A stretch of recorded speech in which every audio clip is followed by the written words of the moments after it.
Ang ganda ng buhay, mahal kong Diyos. Sana papuri sa'yo'y tunay na malubos. Nais kong mabuhay sa mundong kay ganda, na dinadakila'y pangalan mo tuwi na. Ikaw nang bahala sa amin naman, at sa mga araw na darating pa. Dalangin namin ay pagpalain mo sana. Ikaw ang pag-ibig namin at pag-asa. Ikaw na ang bahala sa amin naman, at sa mga araw na darating pa. Tanging sa'yo lamang hihingi ng awa sa bawat sandali. Ikaw na ang bahala.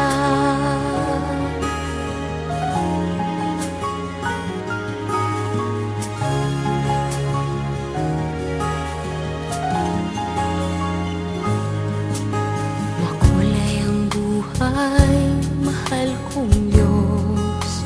Sana pagmamahal mo sa mundo'y bumuhos.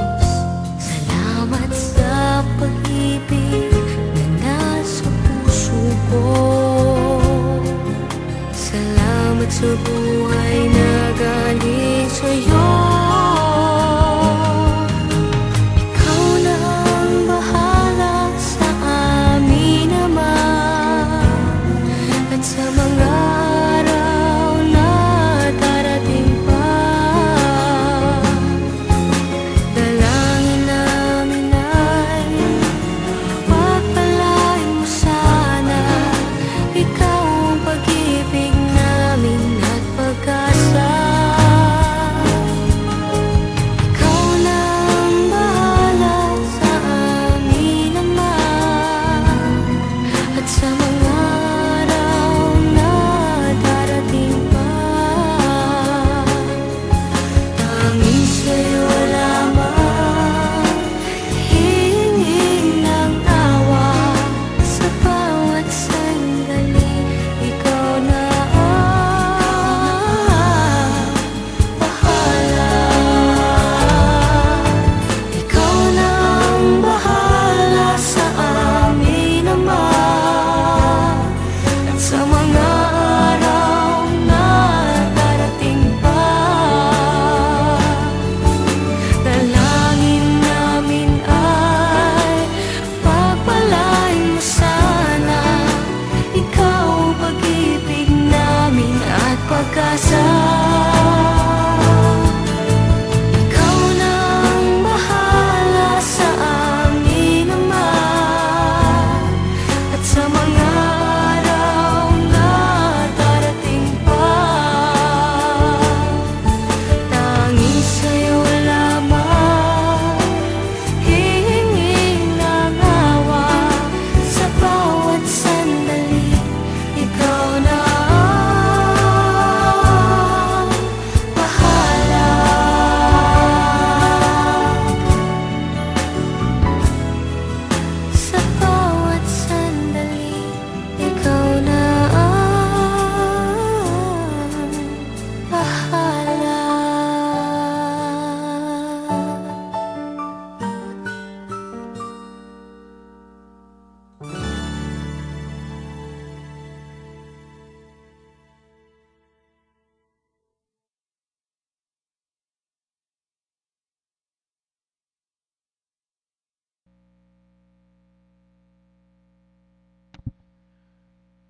Pagpapala, biyaya na nagmumula sa ating Diyos, Amang makapangyarihan, at sa ating Panginoong Kristo ang sumainyo ngayon at magpakailanman. Amen. Noong isang linggo, ipinaunawa sa atin ng Diyos na ang kapatawaran ng kasalanan na siyang pinakamahalaga ay mula lamang sa kagandahang loob ng Diyos o sa grace o charis. Mga minamahal, napakahalaga po nito. Ang kapatawaran ng kasalanan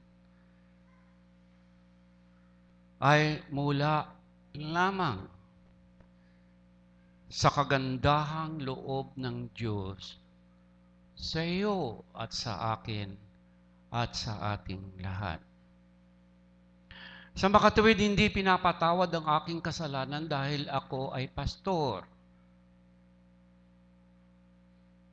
Hindi pinapatawad ang aking kasalanan dahil mas malaki ang oras at panahon na inilalagay ko kaysa sa inyo. Ito ang turo ng demonyo. Ang kapatawaran ng kasalanan ay hindi nakasalalay sa kakayahan ginagawa ng tao upang ang Diyos ay kanyang mapaninuhod. Maawa ang Diyos dahil sa ating ginagawa na tayo patawarin sa ating mga kasalanan. Napakahalagang aral at turo ng kasulatan. Ikaw ay nabubuhay, ako'y nabubuhay. Ang bawat araw, duktong ng dahil sa kahabagan, duktong dahil sa kagandahang loob ng Diyos. Kaya ang mga apostol ay nagturo ng ganito. Isang katotohanan na maaasahan.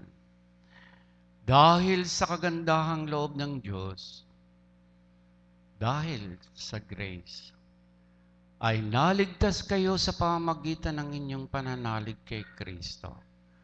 At ang kaligtasang ito'y kaloob ng Diyos, hindi mula sa inyo. Sabay-sabay pa nating sinabi yan. Pinapalitan ko pa sa atin yung salitang kayo, pinapapalitan ko ng first person. Kaya ang sabi natin, dahil sa kagandahan loob ng Diyos ay naligtas ako. Naalala niyo yun? Tapos pinapalitan ko din sa inyo yung word na mula sa inyo, kundi hindi mula sa akin. Subukan nga natin uli, sabay-sabay. Palitan natin yung mga kayo, inyo, sa inyo ng first person. Ako, atin. Okay? O akin, ako. Okay, ako. Bigkasin natin, sabay-sabay. Isa, dalawa, tatlo, bigkas. Dahil sa kagandahang loob ng Diyos, ay naligtas ako sa pamamagitan ng aking pananalig kay Kristo. At ang kaligtasang ito'y kaloob ng Diyos, hindi mula sa akin.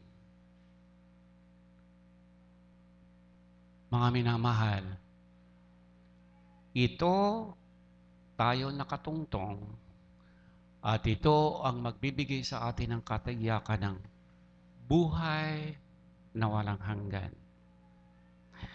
Magbibigay pa ako ng isang talata mula sa sulat din ni Apostol Pablo sa mga Kristiyano rin sa Efeso 1:7.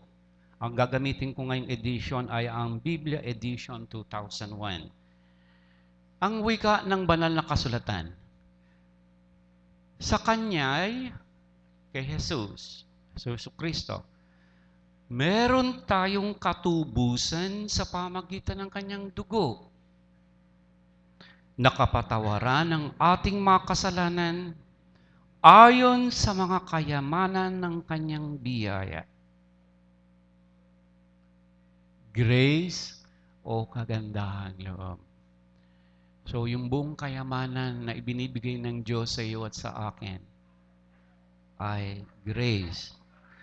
Ang kapatawaran ng kasalanan, inuulit ko, wala nang na maaari pang pagmula ng lahat ng pagpapala at biyaya na inaasahan natin sa buhay na ito, maliban sa kapatawaran ng ating mga kasalanan.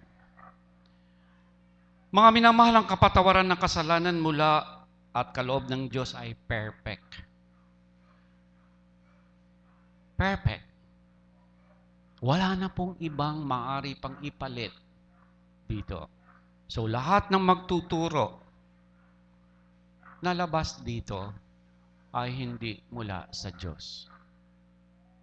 Ang ibig ng demonyo o ng diablo o ng impyerno, magkaroon ka ng bahagi, magkaroon ako ng bahagi sa aking kaligtasan. Si Jesucristo lamang ang larawan ng kagandahang loob ng Diyos. Humakbang pa tayo pataas. Ang pamamaraan o means of grace, yung pamamaraan ng kagandahang loob ng Diyos, ay ipinaabot sa iyo personal.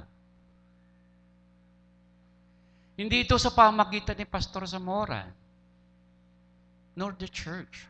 But God, ang Diyos, personal, na ipinadama sa iyo, sa ating lahat, ang kanyang kagandahang loob.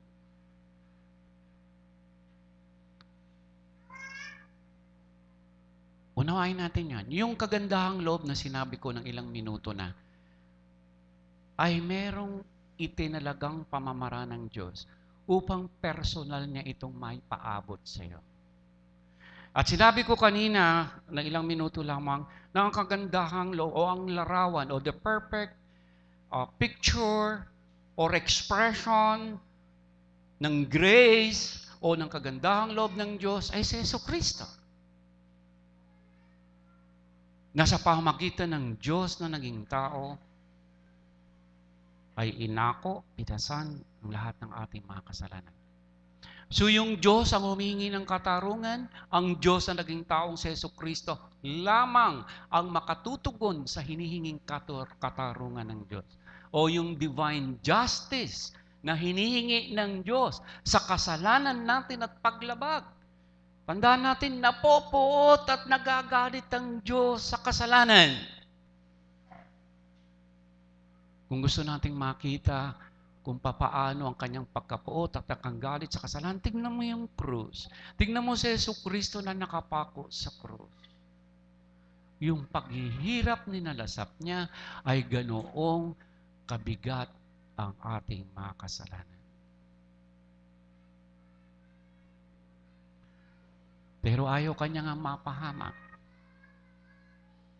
Ang sabi nga ni Ezekiel, ayokong merong mamatay. Ayoko kahit isa ang mapahamak. Mahal ko kayong lahat.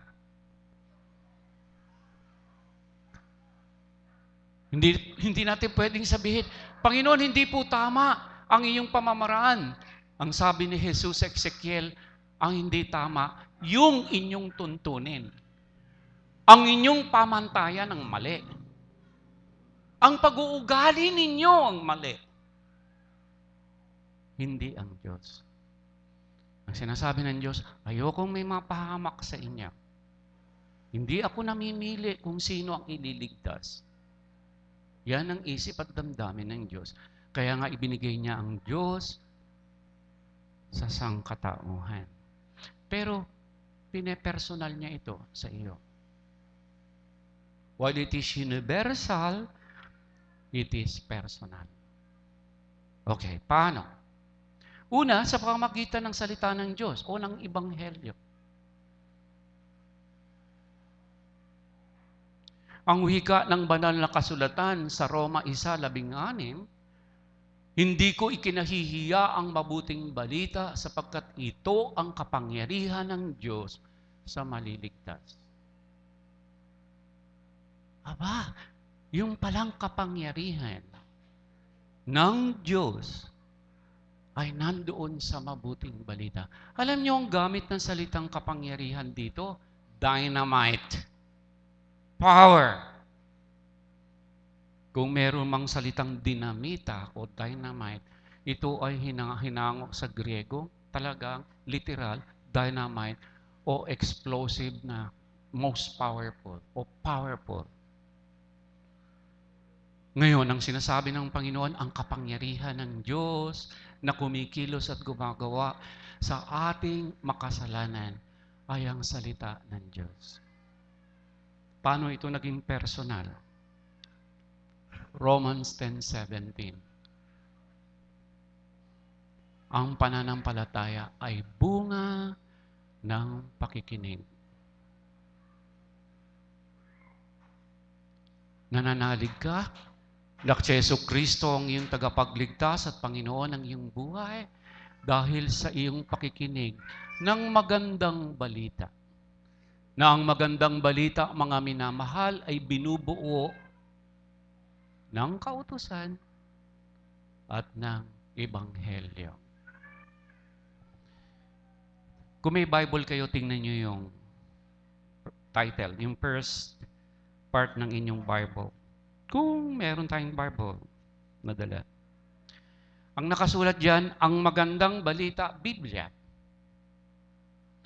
So, ang magandang balita, hindi lang si Jesu Kristo ay namatay sa krus, muling nabuhay, kung hindi pala yung buong Bible ay ang magandang balita na binubuo ng ng kautusan na sinasabi sa iyo ang iyo at aking kasalanan. Kaakibat nito o kaduktong nito ay ang magandang balita na sa pananalig kay Kristo Jesus ay ang kapatawaran ng kasalanan. Personal yan. Kaya kapag ang salita ng Diyos sini-sermon, ang salita ng Diyos binabasa mo, ang salita ng Diyos ay binabasa. Kaya ang sagot natin sa liturgy o sa liturhiya, sasabihin ng babasa, ito ang salita ng Diyos. Anong tugon mo? Purihin ang Panginoon. Sasabihin pagkatapos ng isa pa, ito ang salita ng Diyos. Salamat sa Panginoon. Pagkabasa ng Ebanghelyo, aawi tayo. Salamat, Panginoon. Salamat sa salita mo. Salamat sa Jesu Kristo. Salamat sa kaligtasan. So, personal yun. Ano, Panginoon? Ako pinapatawad mo sa iyong kasalanan. Magsasalita ang Diyos sa iyo personal. Oo, anak. Lahat ng kasalanan mo, lahat pinapatawad ko. Huwag ka nang matakot. Payapain mo na ang sarili mo. Baka kasama kita sa buhay na walang hanggan.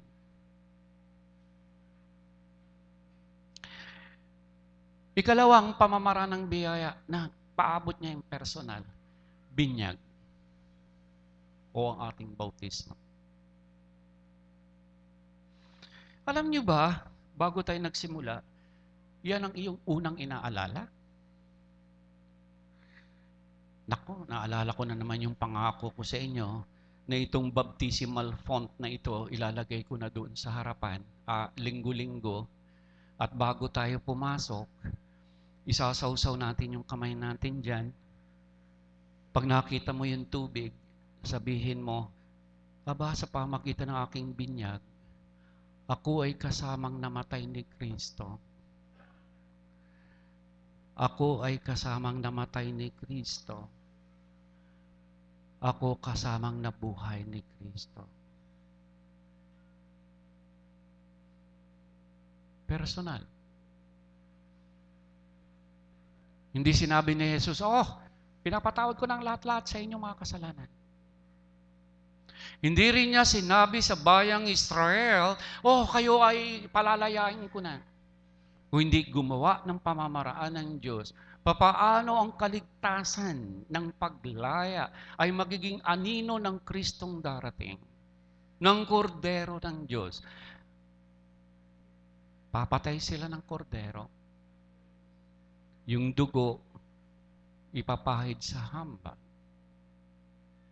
Yung personal nilang pagpatay sa kordero, yung kanilang participation na sila'y makikiisa sa katawan at dugo ni Kristo na darating ang nagligtas sa kanila. Tingnan natin ang ating banal na kasulatan sa Gawa 2:38. Sa inyo na may dala ng Bible. Gawa 2:38. Ano ang sigaw ng salita ng Diyos? Gawa 2:38. Pwede ko pong isama ang 39. Ang wika ni o sumagot si Pedro. Meron po kasing nabagabag ang kanilang, tingnan niyo yung verse 37. Nabagabag ang kanilang kalooban ng marinig ito. Ano ang kanilang narinig kay Apostol Pedro? Si Pedro, nang siya'y mangaral at magturo, na nabagabag ang kanilang puso dahil nakita nila ang kanilang mga kasalanan. Kaya ang wika ni Pedro, nang marinig ito, tinanong nila si Pedro at ng mga apostol, mga kapatid, ano ang gagawin namin? Sumagot si Pedro, pagsisihan ninyo talikdan ang inyong mga kasalanan at magpabautismo kayo. Yung binyag, mga minamahal, ay hindi ordinaryong tubig. Kung hindi ang tubig, kalakip ang pangako ng salita ng Diyos. Personal na sinasabi sa iyo na ito ang mangyayari sa iyong binyag. Roma 6:4. Roma 6:4. Ito po yung mangyayari, personal. Totoo po ito, Roma 6:4. Sa makatuwid kayo'y namatay, nalibing nakasama niya, si Jesucristo yun, na sa pamagitan ng binyag o bautismo, upang kung papaanong binuhay na muli si Kristo sa pamagitan ng dakilang kapangyarihan ng Ama, tayo na may mabubuhay sa isang bagong pamumuhay. Personal. Pinag-aaralan po natin sa Wednesday ngayon, fellowship. Sa inyo na hindi nakadalo nung last Wednesday, ang tubig sa lumang tipan, napakahalaga. Nagbabadya o ibinabadya o anino ng paglilinis ng kasalanan. Kaya nung sabihin ni Juan Bautista at ni Pedro ngayon, pabautismo kayo. Aba, ang nasa isip nila ay ang kapatawaran ng kanilang mga kasalanan. Na si Jesus, ikaw, ako, personal, na kasamang ipinako sa krus, kasamang inilibing ni Kristo, at kasamang nabuhay na maguli. Totoo ba yun, Pastor? Opo. Nung siya'y nakapako sa krus, ikaw ang kanyang nasa sa isip.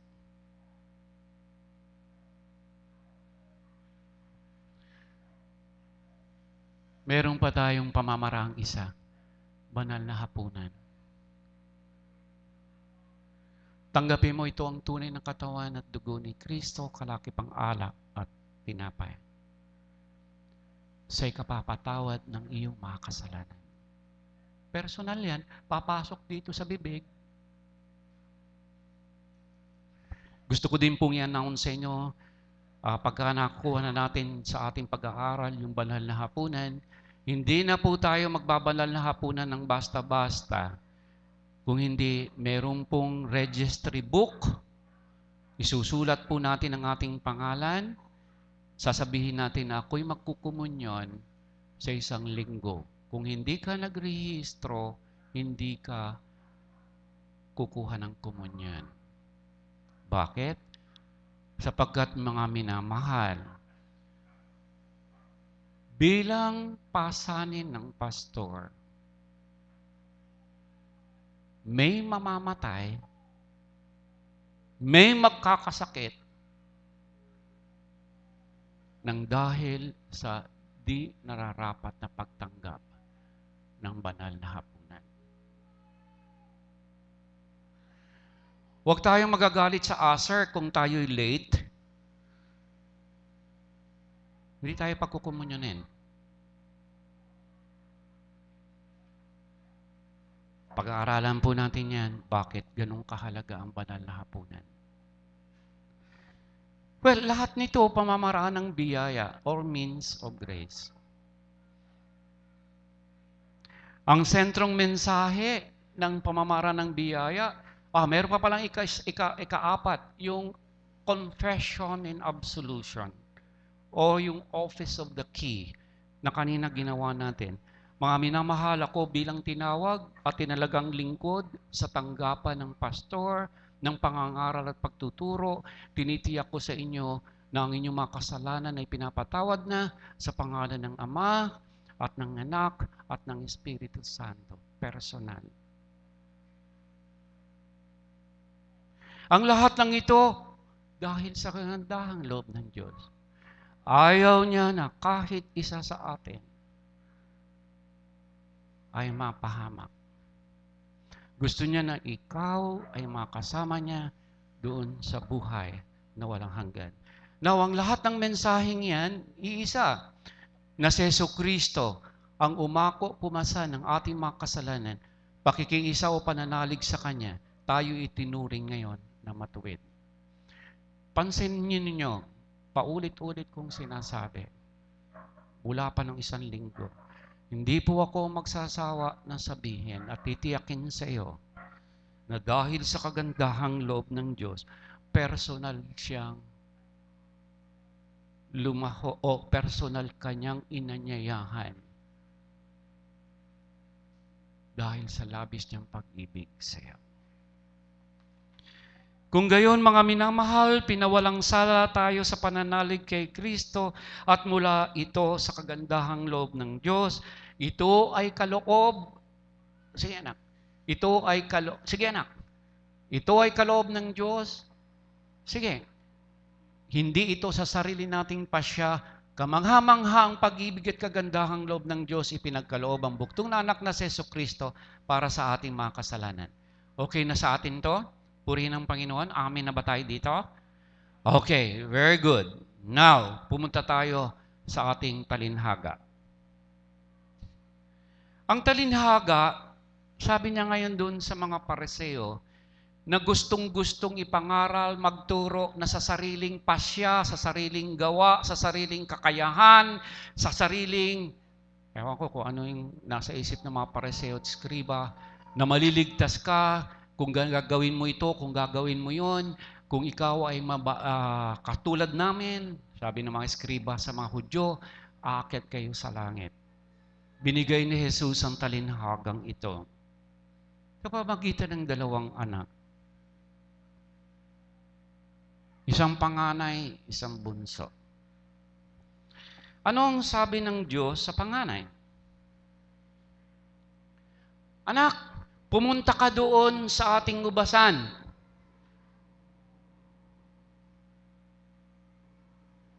Ang sabi ng panganay, ayoko. Ayoko. Pagkatapos nung napag-isip-isip ng panganay, mali yata yung ginawa ko. Nagpunta siya sa ubasan. At sinunod ang kanyang ama. Mga minamahal, sino yung panganay na tinutukoy ni Jesus? Ang panganay ay yung mga hentil. Ikaw. Ako. Tayong lahat. Yung mga nagsasabing, ayoko makinig niyan. Sila yung inanyayahan mo na manalig kay Kristo. Ang sabi nila, ayoko. Sila yung iyong pinipilit na magbasa ng Bible. ang nagsasabi, ayoko. Naging very specific pa ang ating Panginoong Jesus. Sila yung mga publikano o maniningil ng buwis at mga puta o prostitute. Yung itinuturing ng tao na hindi maliligtas dahil sa nakikita nating pamumuhay, katulad ng ipinako sa krus sa kanan ni Jesus, isang kriminal. Sa kanyang buong buhay, ang sabi niya, ayoko! Katulad sila ni Mateo na nagsasabing, ayoko! Pero ang sabi ni Jesus, halika, sumunod ka sa akin. Sila yung katulad ni Sakeo, na isang traidor sa bayang Israel. Nang marinig ang magandang balita, hinanap niya ang Panginoon. Nang hindi niya makita dahil sa kanyang liit, umakyat siya ng puno ng sikomoro, nilapitan siya ni Jesus. Tutuloy ako sa inyong tahanan. Oo, mga minamahal, ito yung panganay na sinasabi ni Jesus. Mga taong katulad mo at katulad ko na nagsabi sa Panginoong ayoko. Pero naririto ngayon, nananalig, sumasampalataya, sumasaksi, nakikiisa sa banal na hapunan, at nagsasabing si Jesucristo ang aking tagapagligtas at Panginoon ang aking buhay. Dahil sa kagandahang loob ng Diyos, ang ayoko ay pinagbago ng magandang balita. Pinagbago ng binyag na lumikha ng pananampalataya at sumunod kay Jesus. Yung ikalawang anak, punta ka din doon anak sa ating ubasan. Opo! Ngunit ang katotohanan, sige anak, sige lang. Sige pa, pangalawa pa anak, sige. Okay, ang ikalawang anak, nagpahayag ng susunod sa kaloob ng kanyang ama.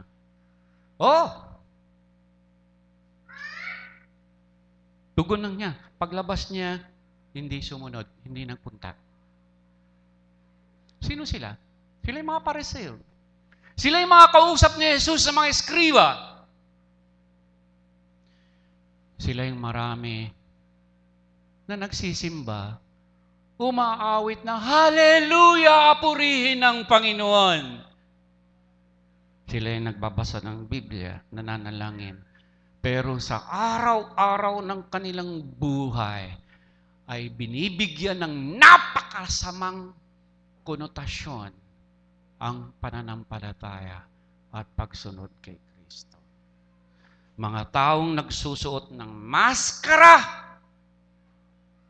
kapag linggo Kristiyano, oo, Panginoon, hallelujah, patawarin mo ako sa aking mga kasalanan. Paglabas ng simbahan, pinagmumura yung kanyang mga anak, pinagmumura ang kanyang asawa, pinagmumura ang kanyang kapitbahay, pinagmumura ang nagtatrabaho sa kanya, nilalait ang mahirap.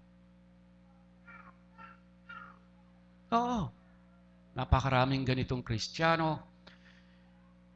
Meron po akong isang kaibigan, kung ano-anong pinagsasagabi sa gobyerno. Nakikinig lang ako. Yung mga congressman yan, mga sa gobyerno, ang sasama niya, mga magnanakaw lahat yan. Hindi ako kumikibo. Nung tinanong niya ako, ba't di ka kumikibo, Pastor? Di ba totoo? Sabi ko sa kanya, pare, bakit nagkaganon ang bayang ito? Di ba Kristiyano tayo? Di ba yung sinasabi mong nagnakaw sa pidap at dap? Di ba nagsisimba? Hindi ba ang mga mararahas, panay ang krus, pagharap sa simbahan? Di ba yung jeepney driver sa tuwing yung tayo nakasakay, makikita mo, ang daming mga taong nagkukrus. Pagdating at paglagpas ng simbahan, sila yung mga pinakamararahas. Yun ang sinasabi ni Jesus na pangalawang anak. Ang masakit, kung meron sa atin ito.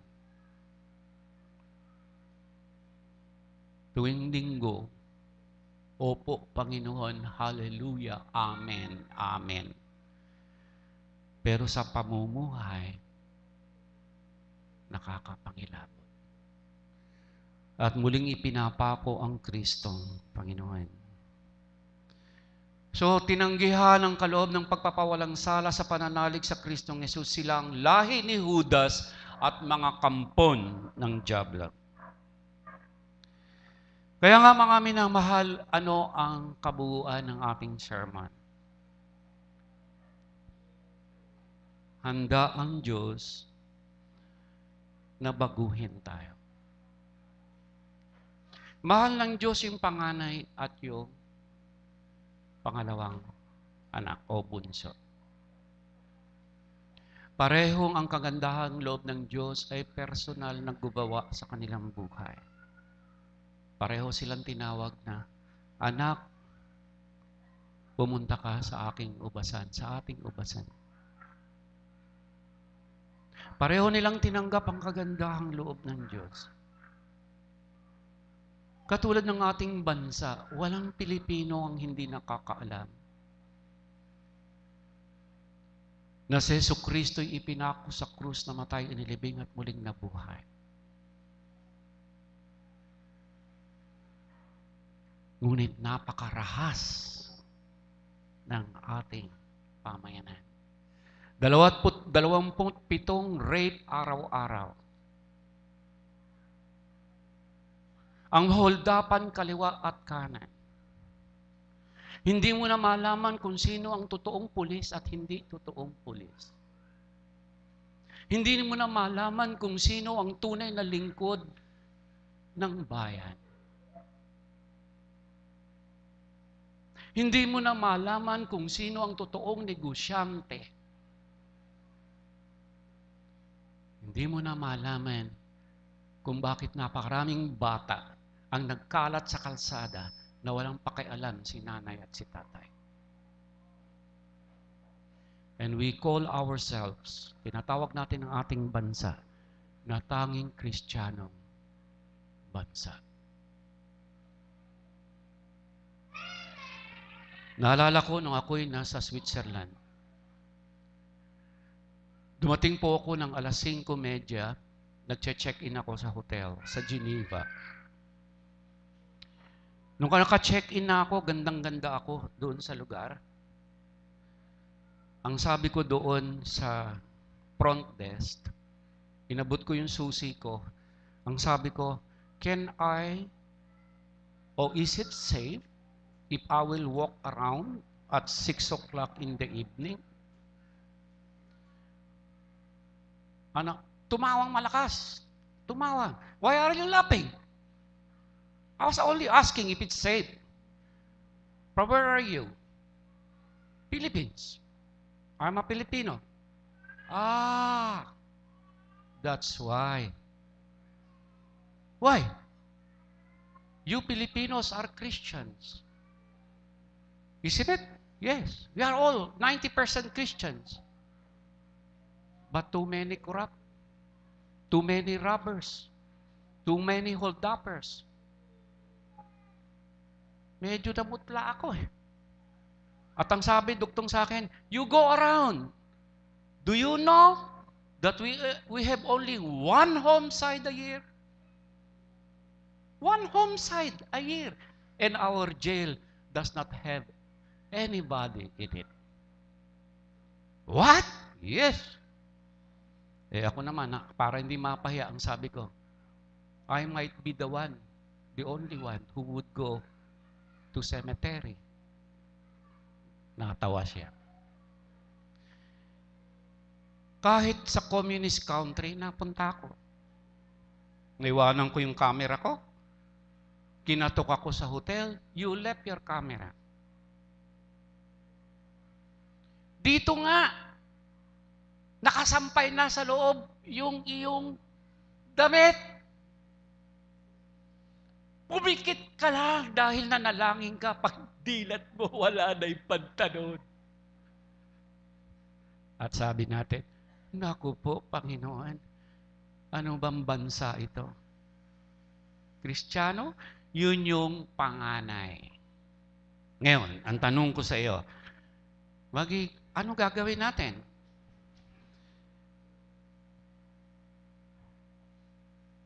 Anong gagawin mo? Gagawin natin lahat. Kanina sa young people, ang sabi ko, saan ang gagaling lahat ang mga kabataan? Nagabi-gabi, nagiinuman, nagmamarihuana, nagsyasyabu. Ang short, ang iikse. Alas 11, alas 12, alauna ng madaling araw, nasa kalsada. What shall we do?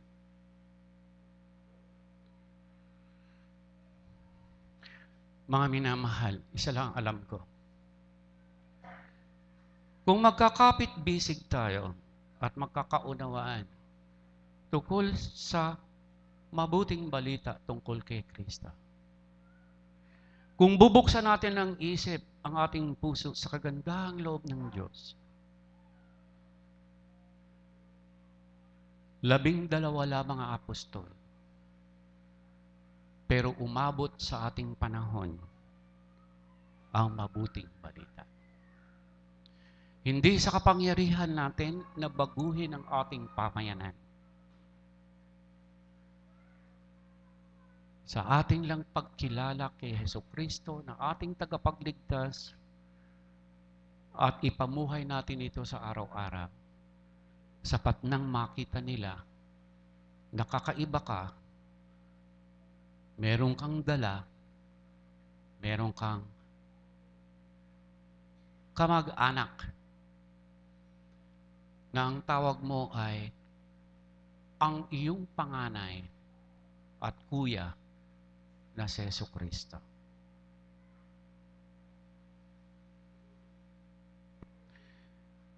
Mga minamahalang wika ni Apostol, haba yamang ipinangako sa inyo, ang mga bagay na ito, linisin na natin ang ating sarili sa lahat ng nakapagpaparumi sa ating katawan at spirito. Tingnan niyo ang gamit ng salita. Sikapin nating mamuhay na may takot sa Diyos hanggang lubusan nating maitalaga sa Kanya ang ating sarili. Amen po ba? Hali kayo, tayo'y magpasalamat sa Panginoon.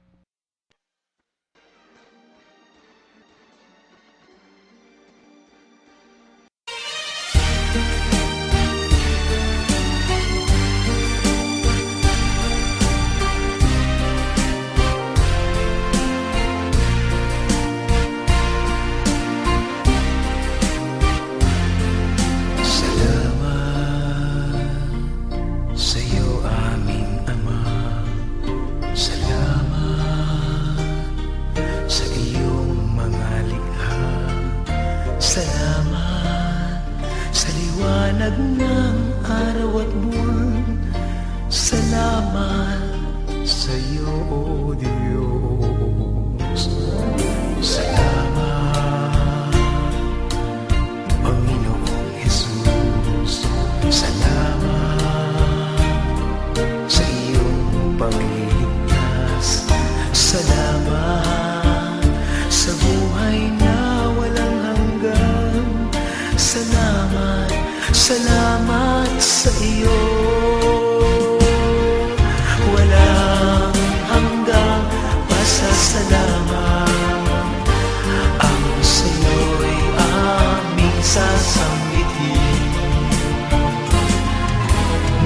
sa huling sandali ng aming buhay.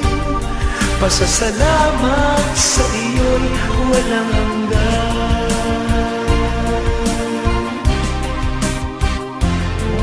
Salamat, Espiritong Banal. Salamat sa liwanag ng buhay. Salamat sa walang hanggang patnubay mo. Salamat sa iyo, Diyos. Salamat sa bawat pagsubok. Salamat sa tibay ng loob.